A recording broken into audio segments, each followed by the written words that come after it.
I took a deep breath, pushing aside the growing sense of unease. I had a job to do. With a firm grip on the hatch, I pulled it open wider.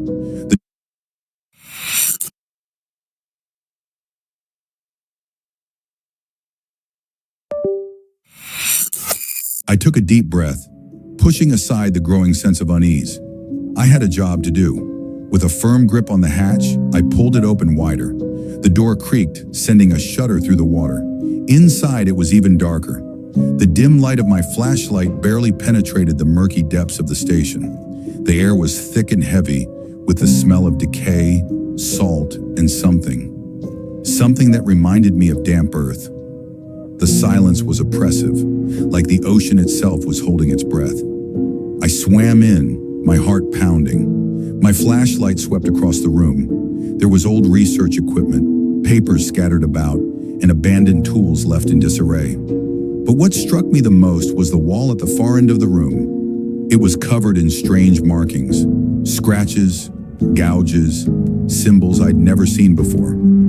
They weren't written in any language I knew, but they looked like someone or something had desperately tried to claw its way out of the station. I froze, staring at the markings, a cold sweat forming on my neck. The symbols had been left in haste, and they looked almost human. I turned to signal to the others, but that's when I heard it. A soft, almost inaudible scraping sound coming from behind me. It was the unmistakable sound of something moving against metal. I turned quickly, but the hallway was empty. My pulse quickened. I could feel my breath growing shallow, the air feeling heavier with each passing second. And then, whispering. It started as a low, unintelligible murmur, as if someone was speaking just beyond the reach of my light. I turned around, but no one else was close enough to be speaking. The others were still at the hatch, waiting for me to check it out. The whispering grew louder, more urgent, like it was coming from all around me. My instincts screamed at me to leave, but something kept me rooted to the spot. Suddenly, I heard a bang, a violent thud from deep within the station. It was loud enough that it rattled my bones. The others above me didn't hear it, of course, but I felt it deep in my chest. That's when I knew. Whatever had been here wasn't gone.